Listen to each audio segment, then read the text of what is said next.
ஏய், ம், ம்.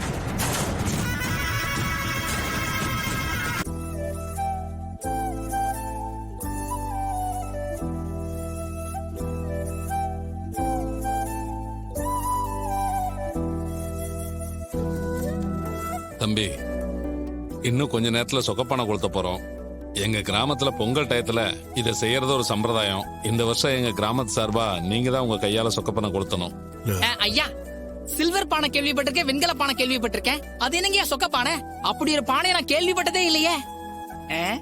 ஜோக்கு மாப்ள. வேண்டாம், ஜோக்கு வேண்டாம். சரி தம்பி, நீங்க நினைக்கிற மாதிரி அது பானை இல்லப்பா.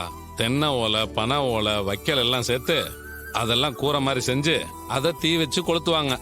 அதுக்கு பேர் தான்ப்பா சொக்கப்பானை. ஓஹோ, நான் சிட்டில இருக்கனா, அதனால இந்த மாதிரி நேட்டிவிட்டியான சமாச்சாரங்கள் எதுவுமே எனக்கு தெரியாம போயிடுச்சு.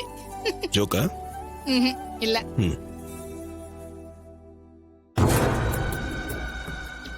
தம்பி, நாங்க சொன்னதுல உங்களுக்கு சம்மதம் தானே தம்பி? இல்லங்க, நீங்களே பண்ணிருங்களேன். தம்பி, நாங்க ரொம்ப வருஷமா இந்த கோயிலுக்குள்ள வர முடியாம இருந்தோம். கோயிலுக்கு வெளியே இருந்தே சாமி கும்பிட்டு போயிட்டு இருந்தோம். அப்பெல்லாம் கோயிலுக்குள்ள போய் எப்ப சாமி கும்பிடுவோன்னு ரொம்ப ஏக்கமா இருக்கும். அந்த ஏக்கத்தை தீர்த்து வச்சதே நீங்க தான். உங்களாலதான் இந்த வருஷம் கோயிலுக்குள்ள வந்து சாமி கும்பிட்டு பொங்கல் வச்சோம். எங்களை சந்தோஷப்படுத்தணும், உங்களுக்கு ஒரு மரியாதை செய்யணும்னு ஆசைப்படுறோம். நீங்க மறுக்காம இதுக்கு சம்மதிக்கணும் தம்பி.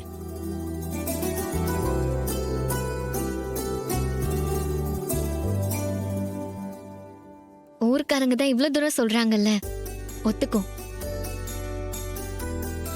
ஆமா மாப்ள, மரியாதை உன்னை தேடி வர்றப்போ அதை ஏத்துக்க ஏன் தயங்குற? எனக்கெல்லாம் இப்படி மரியாதை செஞ்சா ஓடி போய் கபக்குன்னு புடிச்சுக்குவேன். நீ என்னன்னா இவ்வளவு யோசிக்கிற? ஒத்துக்க மாப்ள. சார், எங்களுக்காக ஒத்துக்கோங்களேன். முத்துப்பாண்டியோட டீமை தோக்கடிச்சு அவனோட திமிரு, அகம்பாவம், ஆணவம் எல்லாத்தையும் நீங்க அழிச்சிருக்கீங்க. எங்களை பொறுத்த வரைக்கும் நீங்க செஞ்சது ஒரு பெரிய சாதனை தானே சார். ஒத்துக்கோங்களேன் சார். சரிங்க.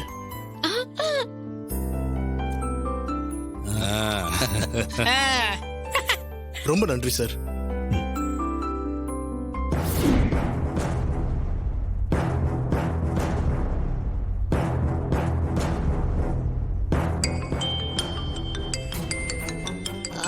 ரோகிணி அக்கா தான். போய் பேசிட்டு வா.